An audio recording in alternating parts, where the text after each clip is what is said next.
you alerted us to the tavern pizza phenomenon that was about to, reemerge. What's coming next? Here in Portland, I'm seeing a lot of this. Hi, I'm Peter Reinhardt, and welcome to Pizza Quest.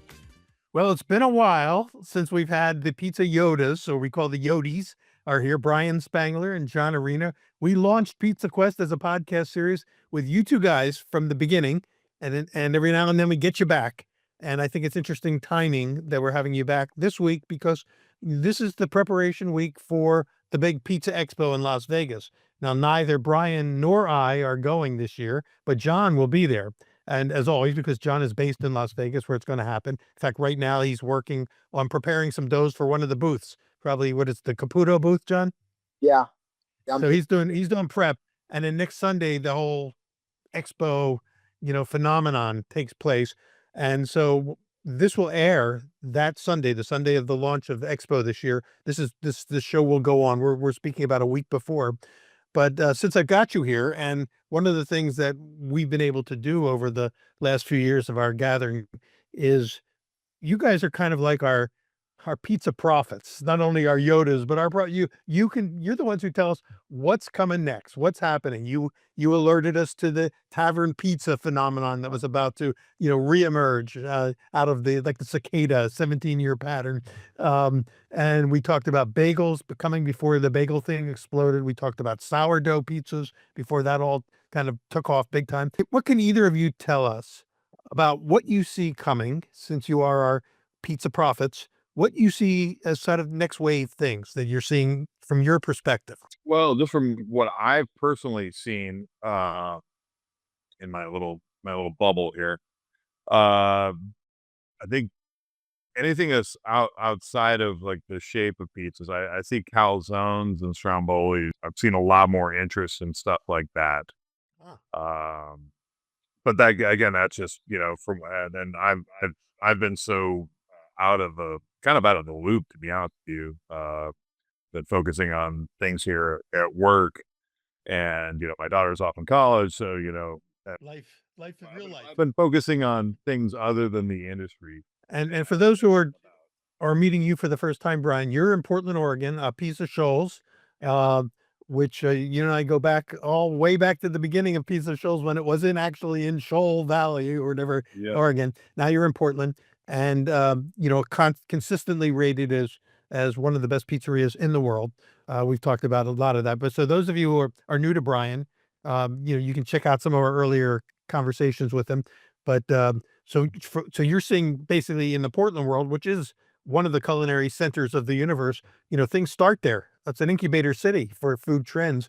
Anything else that's happening in Portland that you think could have bearing on what's going on in the pizza world or in the culinary world in general? No, I'm seeing, here in Portland, I'm seeing a lot of this.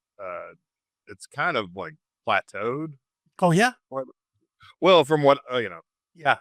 I can't speak for other people, but there hasn't been any new big trends that I've seen. I think there's also we've run into, and when I say plateau, I think we've run into where a lot of ideas have been kind of not necessarily exhausted, but a lot of rocks have been turned over. And I guess the one thing that I am seeing is, it's not pizza related, although some pizzerias make them, is like getting into like the sandwiches, Yes. the classic Italian heroes, hoagies, whatever you want to call them. Let's put a pin in that subject because I want to come back to that, because there's a big sandwich competition this year at the expo. So let's circle back to that a little bit later and talk about sandwiches a little bit, because I think you've hit on something there. I think that's going to have its moment again in the sun. So that's a good one. And then and of course Portland. Oh, I always see every time I look at any kind of news that's going on, there's always seems to be a new pizzeria opening in Portland. There's so many that have become, famous and destination pizzerias or making their mark. Is it crowded? Is it a crowded field there, or is there still plenty of business to go around? I don't know how much there is to go around, because I can't even keep up. It seems like, at least a, s- a couple every month open up. Really? Wow. Yeah. Yeah, and I mean, like, and some that I'm becoming aware of are further. I mean, there's a lot in within the city boundaries of Multnomah County. You know, in Portland city boundaries proper, but there's still outlying areas that that are 20, 30 minutes Right. out. So I'm hearing more and more of these areas that haven't really had these restaurants open, these pizzerias open, and that are finally getting people realizing that it's oversaturated in Portland, and Yeah. finally moving out to Right. Up to the suburban burbs. areas. Yeah, Thank right. goodness. Has anybody moved back into your old space in Shoal Valley where a Pizza Shoals launched? That almost instantly went back to the cafe. When we opened that up in 2004, it 20 before years ago. correct 2021. 21. Yeah.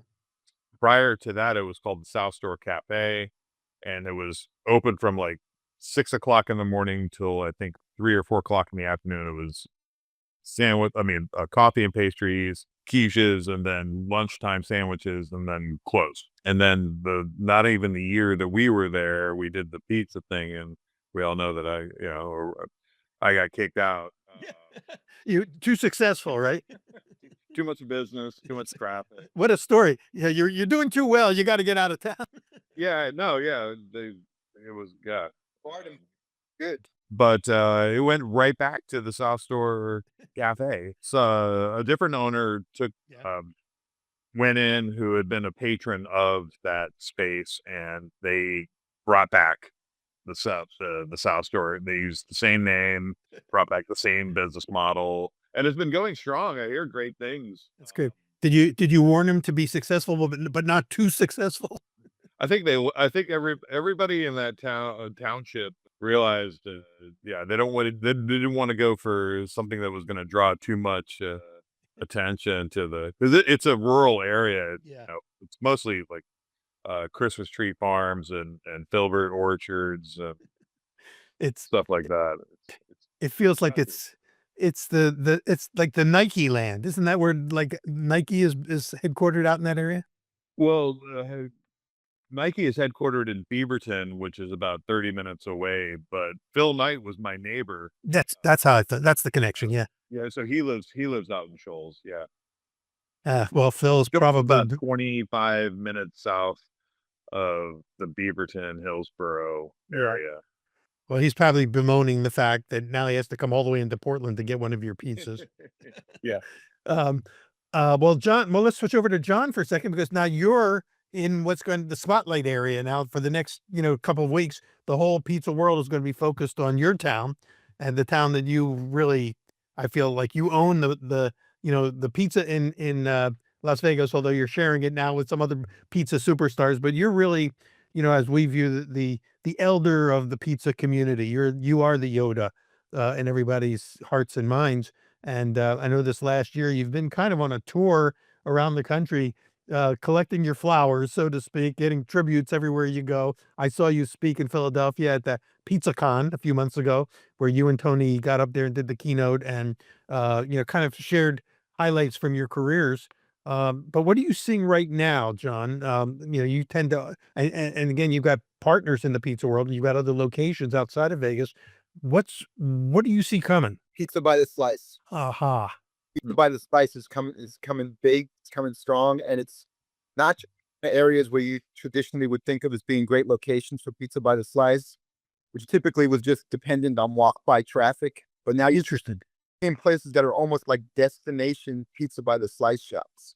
It's kind of like the whole country is becoming Patsy's or Joe's, where you can just walk by and pick up a slice.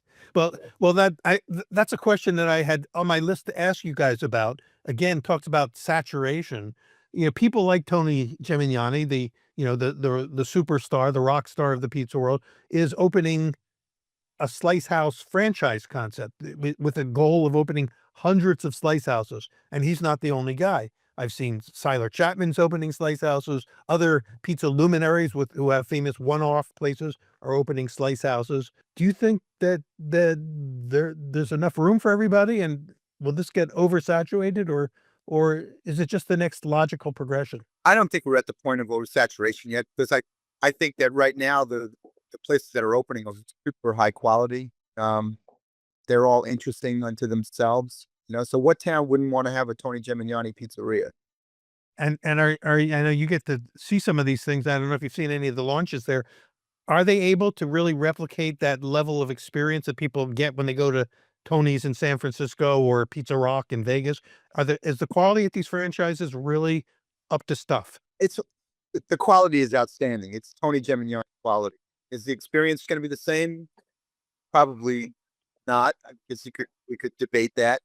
But as far as quality, it's light years ahead of what most of the areas that he's going to. He's concentrating mostly on suburban area and areas that needed a really high quality pizzeria. And if there's anybody that can replicate quality, it's Tony. Yeah, especially I guess it sounds like areas where what people know of pizza is the franchises, the Pizza Huts and the Domino's and the multi-unit, large operations. So now gives an alternative to that, an independent alternative to the franchise model, would you say?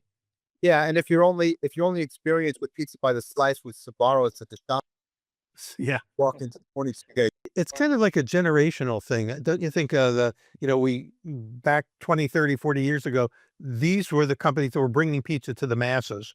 And now the masses know pizza. And we know from the Pizza Magazine folks that 50% of the pizzas that are consumed by the public are produced at these mass places, the multi-unit places. And the other 50% is shared by the thousands of independent, operators that are doing standalones or one-offs or limited chains and things like that. I'm guessing, and again, it feels to me like these two worlds are coming together because we know from the expos and the various conventions that the big companies are sending their talent scouts to see what the independent guys are doing.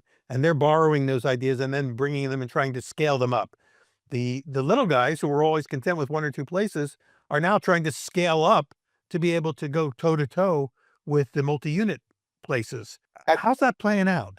I think that was inevitable maturation of the industry, right? You've got second and third generation owners that have been around for a while, and they're looking at the only way they can go forward is to have additional locations for a lot.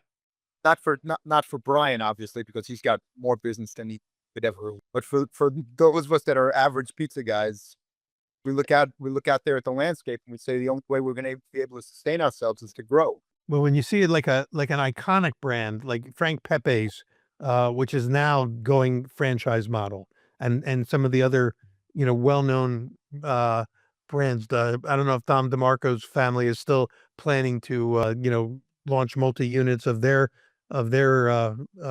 Brooklyn place, but it seems like, again, well, it's a new generation. The founders have all passed away.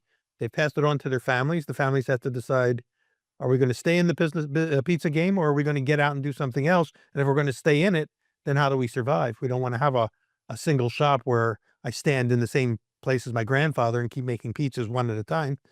I'm also hearing about another model that may be coming anytime soon.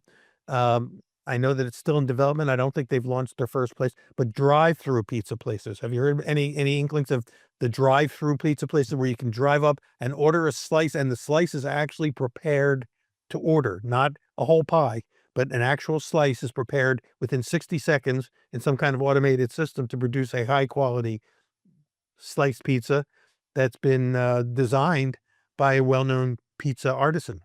Have you heard about that? No. Oh, is this a reheat? It's not a reheat. It's an actual system that is designed to be able to produce one slice at a time in some kind of, and again, I can't talk about it yet because I've only heard inklings of it and it hasn't launched. But I know that it's in development. The other thing, and we're going to be interviewing in an upcoming episode, a fellow named Nipun Sharma, who's developing a robotic system for Donato's, which is relatively, it's a limited chain, but it's a national chain of high quality, pizzas mostly not by the slice, usually by the pie. but they're going to be doing one and he's going to talk about it in an upcoming episode. They're going to launch their model at the Columbus, Ohio airport in a kiosk. So it's really designed as a kiosk version of a well-known brands, or a way to, for even us, I'm guessing even if someone like Tony Gemignani will eventually be in airports, if he's not already. I think Nancy Silverton's got something in the airports. Yeah, I This think is a way Tony just for, went into airport. so San of course Francisco. he's and Tony's is probably not going to be doing it robotically, but this is the model for people to be able to get into pizza uh, without having to train a workforce. And so that's another big, I would say, a wave off the shore that's about to crash, is how do we deal with the need for trained workers when it's hard to find people who are willing to work as hard as our grandfathers and our fathers did before us, and now as hard as you guys have been doing all your lives. How do you find those kind of workers in a climate where people aren't looking for that? They're not looking to work as hard with their hands. They want to work more with their heads. I think the robotic part of it is inevitable.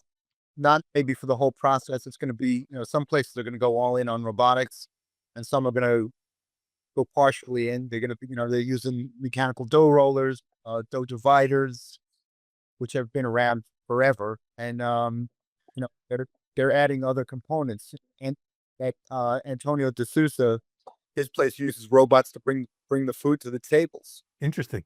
So it is, as you say, the march of time and progress is inevitable. It's going to happen, whether we like it or not, or whether we're afraid of it or not.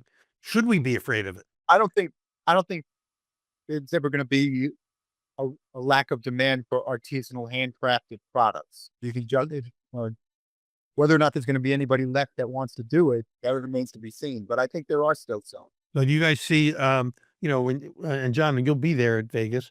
It seems like every year, a whole new generation of pizza people who want to enter the pizza world, the pizza universe, new operators, whether they want to do a single shop or just find a way to get into the game.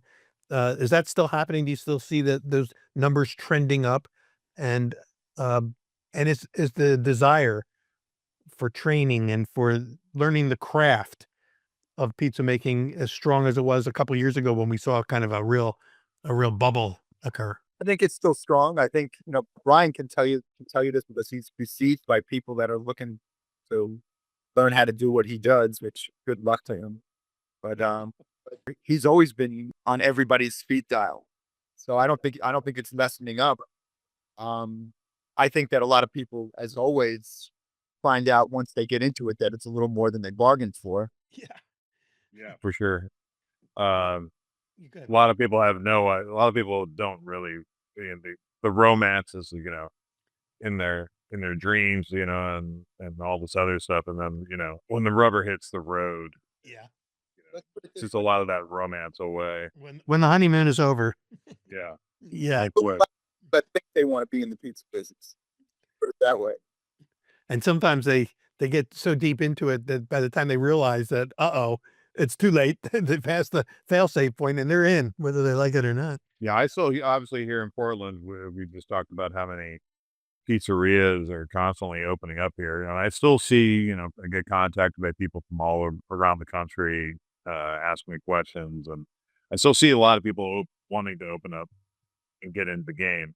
Now, where it gets blurry is like the intention, because we all know that there's a lot of people in that are wanting to get in the game and purely from financial, Right. monetary reason. Yeah, because it's still a good business if you do it right. Yeah, yeah, and I'm not knocking those people, but it's like suddenly, like I've been kind of joking the last few years. How many times do you hear this? Like, suddenly all these people are found during COVID found themselves at home, and like I found out that my pizza was my passion, and then it was like, okay, Yeah, right. just like everybody was like making sourdough bread during COVID and all that stuff. I just wonder how many people would like really, are really starting to be concerned with like who's really in it for, just the challenge, the challenge, because there's nothing easy about doing it well every day consistently. That's the hard part. Making a few at home is one thing, as a hobby, but running as a business. Um, but is it the challenge? Is it truly the product that you're really passionate about, or is it just that you see everybody doing so well, and this just seems like an end game to get into something that for again monetary reasons or Right, right. some consistency or security, so to speak. Well, you guys have both been in the game a long time. John, you've been in your whole life. And if I'm not mistaken, your dad in his 90s is still pulling shifts at at at, Yep. Metro Pizza, right? Yep. Okay, so like we're talking about lifers. And then but we also are talking about like, okay, what happens when the patriarchs of the movement begin to retire or pass on, and the next generation comes in. What's going to happen? Brian, you're a little bit younger. You're a generation younger than John, but you've been in the game a long time. Can you talk? Both of you talk a little bit about the challenges that you face, because I think we're now going to be seeing a lot of, we'll call them, for lack of a better word, the old timers. The old guard folks showing up at the expo, as well as all these young folks, and are going to be dealing with the what's next stage of your life, and how long can you do what you're doing? How do you grapple with those kinds of things? The planning for the future, and if you could share with us some of the challenges you face, in being in this for a long time, and all the times you've, whether it's hit the wall, dealt with fatigue, dealt with health issues, things like that people don't think about when they get in the game, but sooner or later everybody has to deal with. Yeah, there's so many aspects to that, because it running a business, the schedule is open ended, right? You can have make plans and then you have to cancel them very quickly. Every employee's problem is your problem. Yeah. Yeah. So yeah, and then trying to like have raise a family, and uh, I think one of the lessons that I learned too late was the fine art of saying no. And there were a lot of times that said yes to things, and it was, it all, and it was the best intentions from me, but it ended up like impacting, you gotta have a life outside of all this. And you don't want to spend your time regretting missing on things, and, and when you overstack and this is all from personal experience. I've overstacked my plate more times than I Yeah. think about, and it comes at a cost of mental health and missed opportunities, regret, um, and so yeah, I think I've gotten better at the fine art of saying no. Mm.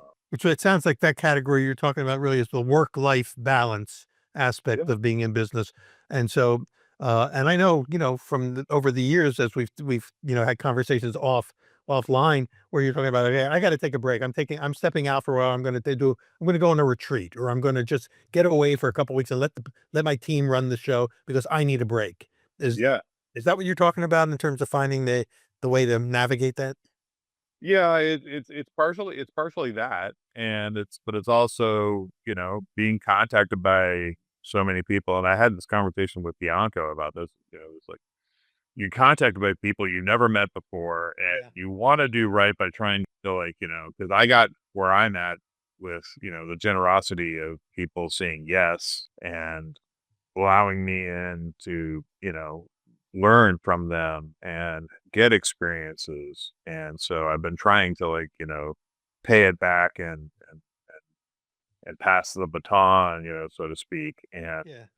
but you can't always say yes to to the detriment of, you're gonna miss out on some stuff. And it's kind of a yin and yang, because there are a lot of, when I think about like regrets, like there are a lot of times when my knee jerk reacted said yes and I regretted it, and there are a lot of time I knee jerk reacted saying no and I Mm. regretted it. Right. Right. It's almost like I kind of like now instinctively go, if I'm knee jerk reacting saying, gonna say yes to this, I should probably say no, and vice versa. Yeah. Yeah, and that's only life experience can, kind of get you to that place. Are you at the point now, and John, I'll get to you in a second, but Brian, are you at a place now, having done Shoals for over 20 years now, which, and Yeah. again, it feels like just yesterday when you were just opening it, in Shoal Valley, but now it's, it's 20 plus years. First, we were talking earlier about finding employees and hiring people that, can stay the course and that you can lean on, that are taking pressure off of you as opposed to putting pressure on you, and are able to keep those folks. And then two, what, do you have an exit strategy or an end game in mind for yourself, or where you think and how far you want to take a piece of Shoals before it's taken out of your hands, so to speak? Yeah. So when it comes to employees, I've been very lucky that I've found some amazing employees, and like you remember Andres. Yeah, we've had Andres on with you making things. Yeah. So he's been with me for 14 years now. He's still there, right? He's hanging in there. He is. He Yep. is. He and I were just talking about this the exit strategy, because he and I are both going to be exiting at the same time. Yeah. Oh. Yeah. And then I also have Nick, and Nick's been with me now for 10 years. So I've been very lucky, very little turnover in the kitchen, and it's always kind of been that way. Um, so very lucky in that respect. It definitely, it was a lot easier to, I can't even really think about that right now because it gives me anxiety Yeah. of having to, bring in new people and replace, really irreplaceable, people in my business. So I just, I try to take care of them the best that I can. But as far as exit strategy, on that level, yeah, I'm working on my exit strategy right now. Um, I'm I'm going to be exiting in about maximum 4 years. My daughter gets out of college in about 3 years. So I want to make sure that I have the whole dates and everything, get her through college. And then as soon as that's done, I'm going to be, yeah. Well, that's very strategic, and not too many people, are able to even think that. But we lost you. Did we lose am I the only person live here? I'm still live, Brian. Okay. Looks like everybody else's screen is frozen except for mine, and you're having the same problem at your end. Can you hear me? Yeah, you pros and John and I were fine. Yeah, we can hear you now. There. Well, we're recording live, and so as usual, we're at the mercy of the digital universe. It looks like we got whatever Wi-Fi power or issues we had. We're back on. So where we left it, Brian, was I was asking you about in terms of your timeline.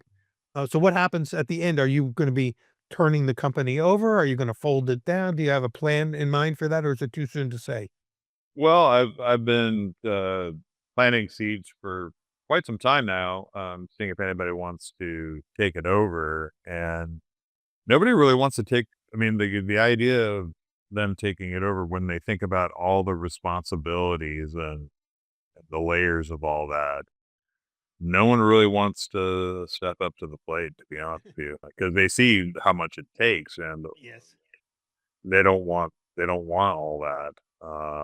So I just want to work for somebody else and let them deal with all that. So unfortunately, it looks like I'm gonna be selling it off to whoever is interested. Who wants the keys, willing to keep it going, Keep it going. whether I've got they've a few worked with people you buying. before. Yeah. That's Yeah. I know some strategies some people have is just to turn it over to the employees, others are to sell it to a brand new, a fresh group that can come in with new energy and start over. But then you've got all this personal brand value that you've invested in it that's built on your personal craftsmanship and vision. Yeah. Yeah. And that's the thing that I can't just, because my wife was like, let's just turn it over. And I said, if they're not willing to do the work and take it over, then Yeah. I can't do that. I want somebody who's willing to put in the work. And they will be the ones who, will own it. And then if the current workers, just if they're here, want to continue to just be the employees, that's what they'll be. So, well, let's switch it over to John. John, you've been Metro Pizza's been in Vegas for what, 30 some years now? 44. 44. So 44 years. And of course, it's got the lifeblood of both your dad and yourself and some of the partners that you've brought along, Chris Decker and others who have been proteges and then partners. What's your plan for, for the next wave for you? Because, but, you're my age and, we know that we have to have a plan, even if we think we're going to work, as long as your dad is there, but we don't know. So how do you plan for something like that? Next generation of family members and employees that have been with us for a long time that are like family members that will take over. Is that your plan, is to just turn it over to them? Yeah. We own the real estate, which was a good move for us. So that gives us something of value that we could sell. But as far as the business itself, most likely our key employees and family members that work for us will take over. Well, I assume that you must have some great employees, and they've got, a piece of the action, or they're just employees. I don't know what, but anyone who follows you on Instagram knows that you're rarely in Las Vegas. It seems like you're always somewhere very interesting, whether it's Italy or somewhere around the United States at an opening of somebody else's pizzeria, or one of your partners' operations, like down in Dana Point or wherever. You're on the road a lot, so you must be able to leave the premises and know that the place is in good hands. Absolutely. We were able to continue on after Chris moved to Dana Point, and he was a key part of everything, as you know, Chris Decker. And if we can go on from that, I think we're in pretty solid shape. But it is something that everybody's dealing with. Jonathan from Spacanopoly, right now his goal is to find a way to turn his business over to his employees as a kind of collective. That's in Chicago. So And people, again, that was a sort of an artisan operation with a small team. Everybody, as we get older, some people, can dodge health issues. Some people are dealing with them head on. How about yourself? I know that you've gone public with some of your health challenges. Can you talk a little bit about that, especially for the people who are listening who say, "Hey, how's John doing?" I hear, he came out on one of his Instagrams talking about, dealing with Parkinson's. What's that like? it's actually given me another thing to pay attention to and maybe be helpful to another community outside of pizza. We created the John Arena Foundation with the World Pizza Champions, and we're creating that keep people moving, keep their hands moving, keep their minds moving, learning new skills. So the whole premise of the John Arena Foundation is to build alternative neurological pathways through giving people other activities to participate in. Interesting. Well, can you talk about that indirectly in relation to Parkinson's? Are we finding that therapeutically speaking, that keeping hands moving and there are ways to build neurological pathways? Right, because obviously, uh, Parkinson's results in a degeneration of neurological pathways, and what they found is that if you continue to learn, you can. There's no cure for Parkinson's, but you can slow it down considerably and minimize the effects by keeping active and learning new skills, whether it be hand skills, physical activities, intellectual activities, learning a new language. If you keep doing those things, your degeneration is much less pronounced and slowed down considerably. So that was the purpose of the John Arena Foundation, was to create culinary events for people so that they can participate with their families, still cook for their families, still learn new skills, engage in something that's very social, which obviously making pizza is a very social event. Well, pizza's, one particular, obviously, hand skilled based craft. Are there other areas that the foundation, like if someone says, I get it, I understand what you're saying, but I'm not a pizza guy, but what else can I do? What are some things that I can do to have that same therapeutic benefit? Um, Learn a musical instrument, learn to drum, whatever, Trump. whatever activity interests you. My feeling is always that it's better to participate even at a minimal level than to do nothing. True. The thing you're playing is your TV remote. You have problems whether you have a neurological disorder or not. Learning new skills, be constantly acquiring new skills and studying and engaged and active does you a lot of good. So that's the whole idea of the programs that we create.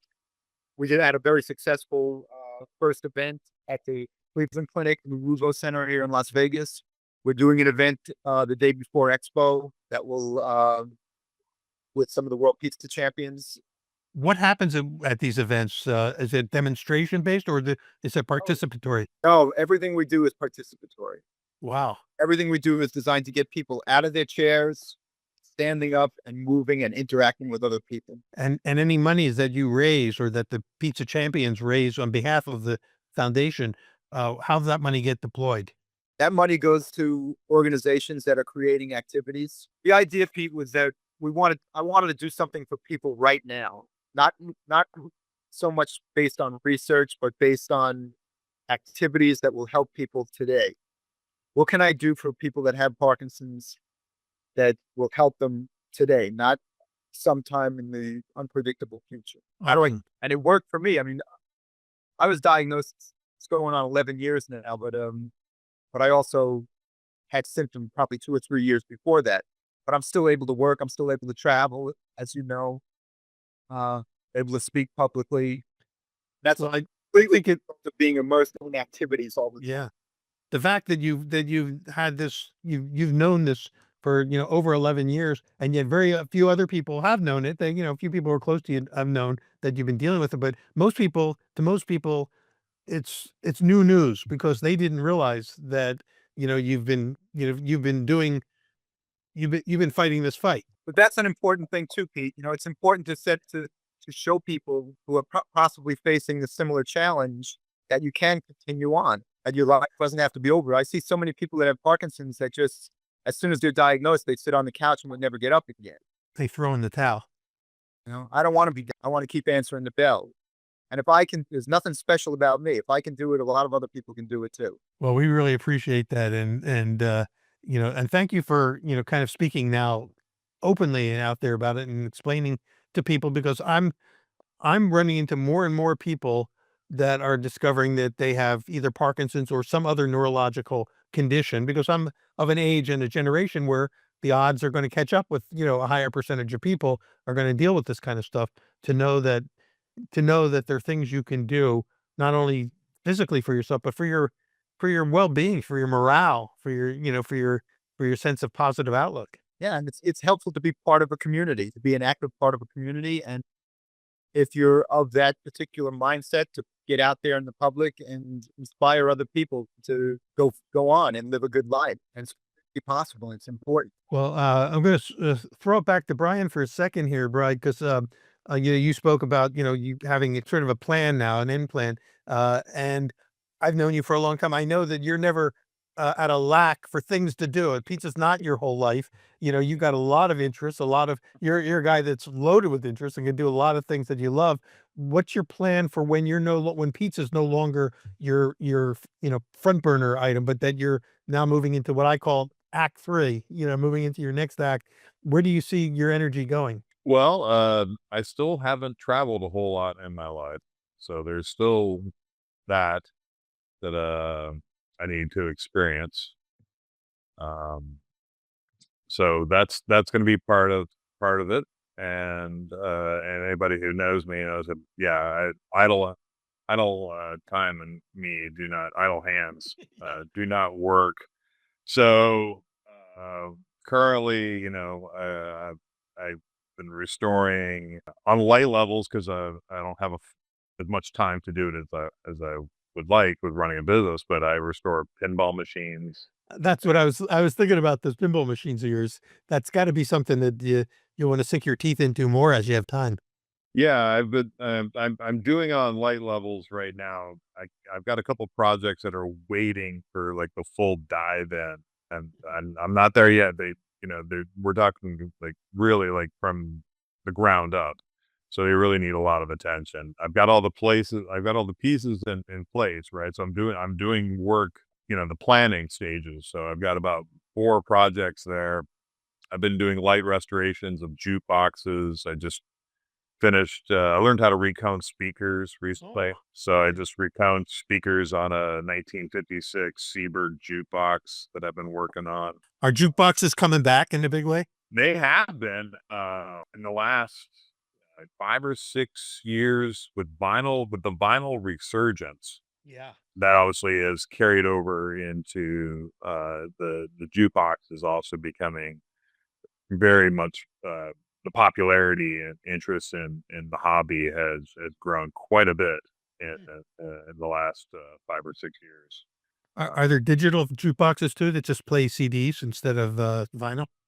Oh yeah. Yeah. So it was in the late '80s, early '90s is when CD jukeboxes started to become more of the standard. Everything up through the mid to late '80s was 45s, and then I want to say with the internet and everything, it was in the early 2000s, then you started getting streaming Yeah. jukeboxes where it was like you could pull up anything as long as you had an internet connection. You could like basically take any song in the world. The ones that I gravitate towards are the '50s, Yeah. the Silver Age. I like to see the moving mechanism. Yeah. Yeah. And there's 40. something about the fidelity of those vinyl discs that seem to be different from all the other mediums that convey the music. Oh yeah, the old mono jukeboxes from the '50s. They have a bass that hits hard. The warm tube amplifier sounds. I like working on the mechanisms. The they're very daunting at first, but if you have any sort of an engineering mind, they're well documented. So all I have to do is pull out the 600-page manual, and the answer's in there somewhere. Yeah. Well, like you say, I don't think you're going to be, you know, uh, Yeah.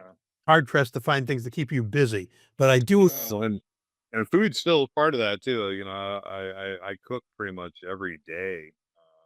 Been doing that, and I make Mexican food pretty much every day now. Do you foresee yourself getting back into artisan bread baking and, making, loaves beyond just loaves for yourself, but loaves for the markets or for the masses? I was just thinking about that recently. I do in time. I think I need to step away from the business of making dough in order to. Uh-huh. I need to have a break from that world to do it for pleasure. Yeah.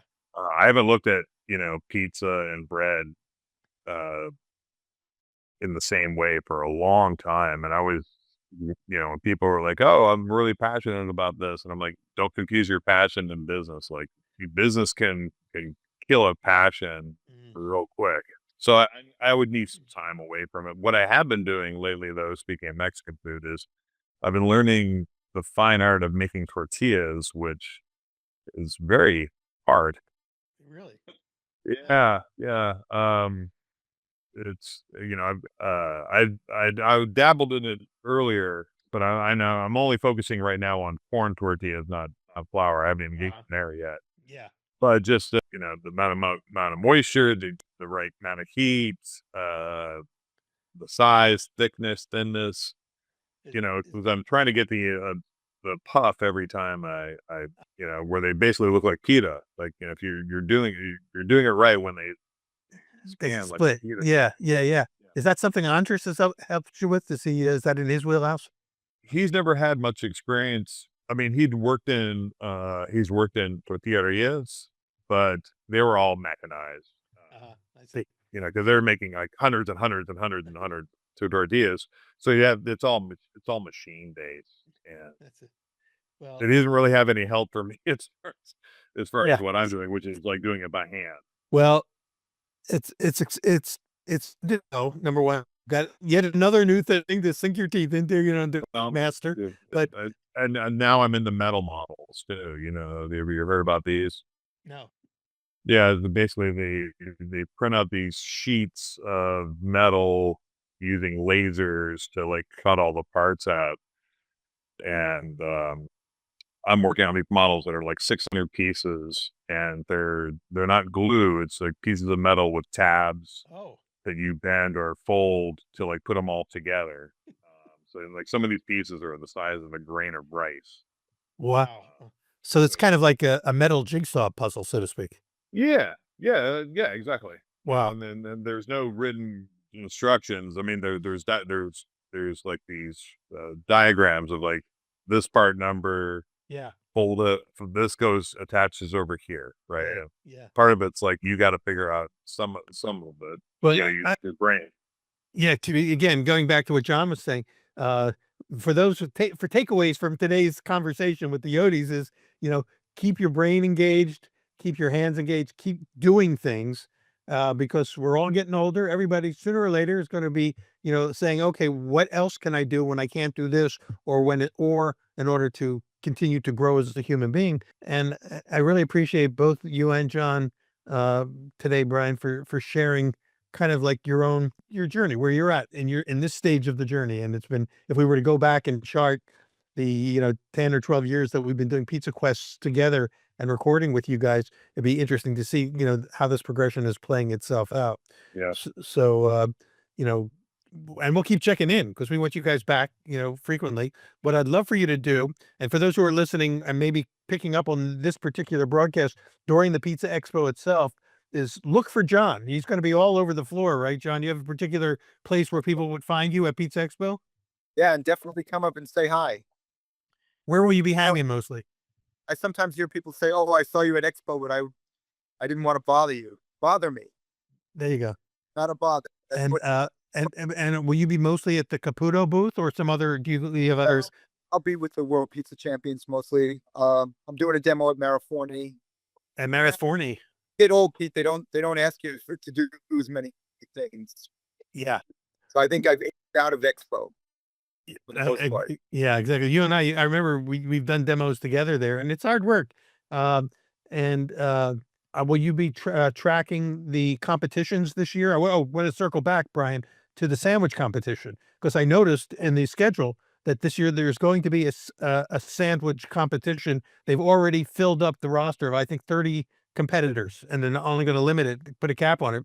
You know anything about that competition, either of you, or John especially? No. I do. I think it's a response to the fact that Antica Vinayo came to the United States, and people look at what they were doing there, which is sandwich concept where they bake their own focaccia or scacciata or whatever the bread is. I think a lot of pizza makers looked at that and said, "Hey, I can do that.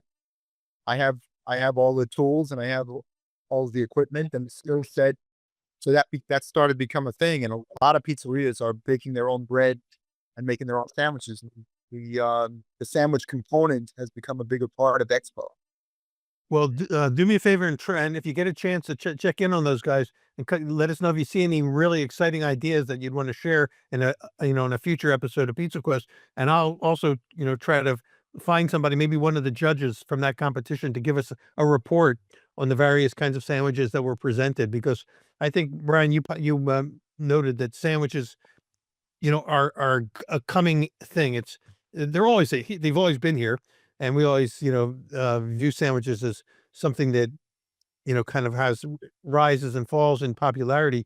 But I think we are on the verge of yet another upswing in serious interest in the art of sandwich making, and what makes for the same things that make for a great pizza make for a great sandwich. And so we want to explore what those are and what those ideas are in future episodes. So let us know. If you're at Expo, look for John, bother him if you can, let him know that that you heard about it here. And Brian, you and I, normally me and John sit on a panel and answer questions from the crowd at our Tinkering with Your Dough panel, but we're sitting this year's out.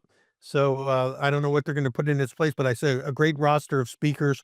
So check the website, and it'll give you all the speakers that are going to be there. And look for John at the Maraforni booth and throughout the show. And otherwise, just come back here and join us next week for another episode, and we'll keep you posted. And we're going to continue following up on some of the things that we talked about here today, including sort of the next generation of pizzerias, whether it's slice houses, robotics, drive-throughs, you name it. The pizza world is continuing to evolve, and we're going to keep track of it here, and we'd like you to be a part of it. So thank you, John. Thank you, Brian, both of you, for joining us again, for being our Yodas, and for being inspiration to all the other people that are out there. Keep up the great work, and we'll see you all soon. We'll see all of you on the next episode of Pizza Quest. Thanks for joining us. Guys. Thanks, guys.